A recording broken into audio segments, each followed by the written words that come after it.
Un encuentro aparentemente inocente se convirtió en una tragedia que conmovió bastante al mundo del espectáculo paraguayo.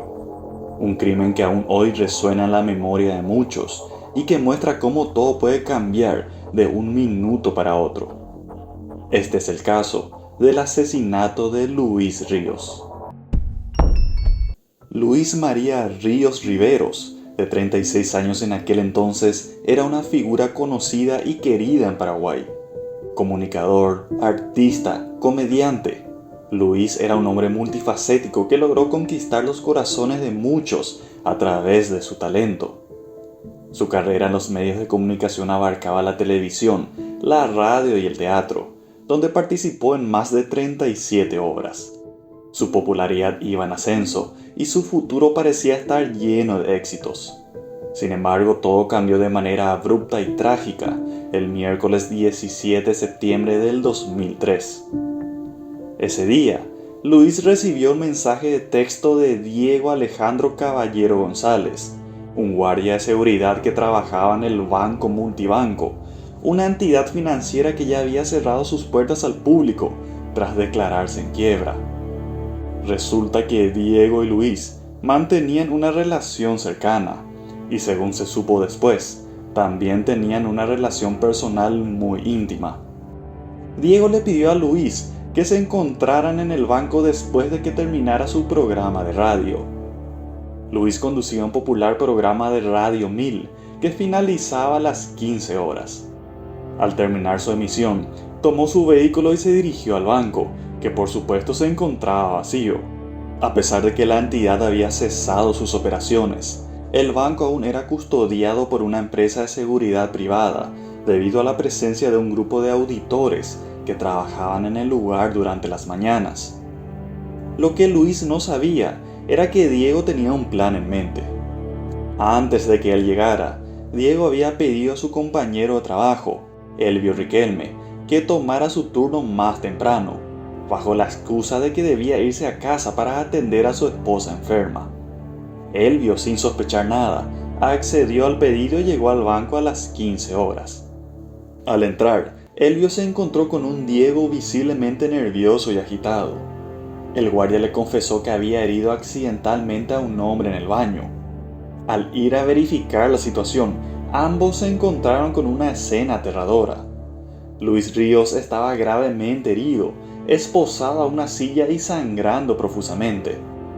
En medio de su agonía, Luis suplicó a Diego que no lo dejara morir, que llamara a una ambulancia, asegurándole que no lo denunciaría. Él vio que aún procesaba lo que estaba ocurriendo. Fue testigo de cómo Diego simulaba llamar a una ambulancia para calmar a Luis. Sin embargo, su intención no era ayudarlo. A partir de ese momento, el horror se intensificó. Diego, completamente fuera de control, decidió que para evitar problemas debían deshacerse de Luis. Intentó involucrar a Elvio en el crimen, entregándole el arma y sugiriéndole que él debía ser el que terminara el trabajo. Elvio, sin embargo, se negó rotundamente. Aterrorizado por lo que podría ocurrir, le propuso a Diego una alternativa. Iría a comprar un cuchillo para que pudieran hacerlo de manera más silenciosa. Con esto logró salir del banco y escapar de la situación, aunque su conciencia ya estaba profundamente perturbada por lo que había presenciado. En lugar de regresar con un cuchillo, Elvio fue a la casa de un familiar para contarle lo sucedido. Juntos decidieron que lo mejor era alertar a las autoridades. La policía llegó al banco aproximadamente a las 20 horas y se encontró con una escena macabra. Luis Ríos había fallecido debido a las heridas de bala y su cuerpo estaba en el baño, aún esposado y cubierto de sangre. Diego Caballero fue arrestado en el lugar, junto con su pareja Antonella Barrios, quien había sido llamada por Diego para que lo ayudara a deshacerse del cadáver. Durante la investigación, se descubrió que Antonella había sido engañada por su esposo, quien le había dicho que necesitaba bolsas de basura y cintas de embalaje para deshacerse de lo que él afirmaba que era un accidente. La mujer, sin saber lo que realmente había ocurrido, accedió a ayudarlo, pero fue arrestada junto a él cuando llegó la policía. La investigación reveló detalles escalofriantes sobre lo que realmente sucedió ese día. Según las declaraciones de Diego, él y Luis mantenían una relación pasional, y Diego le había pedido una suma de dinero que necesitaba con urgencia, una cantidad no mayor a 1.000.000 de guaraníes, que para aquellos años era un monto considerable. Luis, sin embargo, no había podido reunir el dinero, y en su lugar le llevó un regalo, una billetera. Esto desató la furia de Diego, quien se sintió traicionado y engañado, lo que llevó a una discusión que rápidamente escaló a violencia. En medio de la disputa, Diego desenfundó su arma y disparó, alcanzando a Luis en el brazo. La bala atravesó la extremidad y se alojó en el pecho, perforando sus pulmones. Luis cayó al suelo, y mientras intentaba recuperarse del impacto, Diego le disparó nuevamente, esta vez en el rostro. Aunque este segundo disparo no fue el que acabó con su vida, el primer impacto fue suficiente para provocar una muerte lenta y dolorosa. La alarma del banco se activó con los disparos, y Diego, en un intento desesperado por mantener la situación bajo control, esposó a Luis a una silla y atendió la llamada del centro de monitoreo, asegurándoles que todo estaba en orden y que solo había sido un accidente menor. Pero cuando Elio llegó, y al ver la gravedad de la situación, decidió no involucrarse más y alertar a la policía.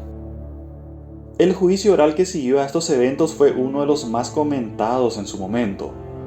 Diego Caballero fue acusado de homicidio simple, y la fiscalía presentó pruebas contundentes que demostraron su culpabilidad, condenándolo a 14 años tras las rejas.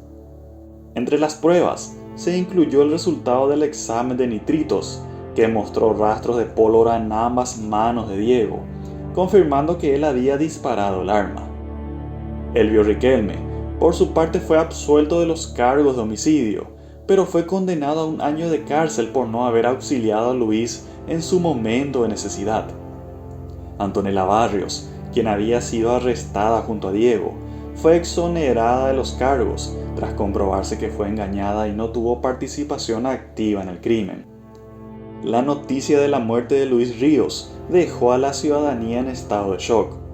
Su audiencia, que horas antes había disfrutado de su programa de radio, no podía creer que su ídolo ya no estuviera. El velatorio de Luis fue un evento lleno de dolor y tristeza, con muchas personas que asistieron para despedirse de él y pedir justicia. Diego Caballero fue liberado 9 años después de su condena, cuando aún le faltaban 5 años que cumplir, y desde entonces volvió a su barrio en Ceballos-Cue, en donde continúa con su vida. Este caso es un recordatorio sombrío de cómo una serie de decisiones equivocadas y el descontrol de las emociones pueden llevar a consecuencias devastadoras. La historia de Luis Ríos sigue siendo una cicatriz en la memoria de quienes lo conocieron, y su legado como artista y comunicador perdura, a pesar del trágico final de su vida.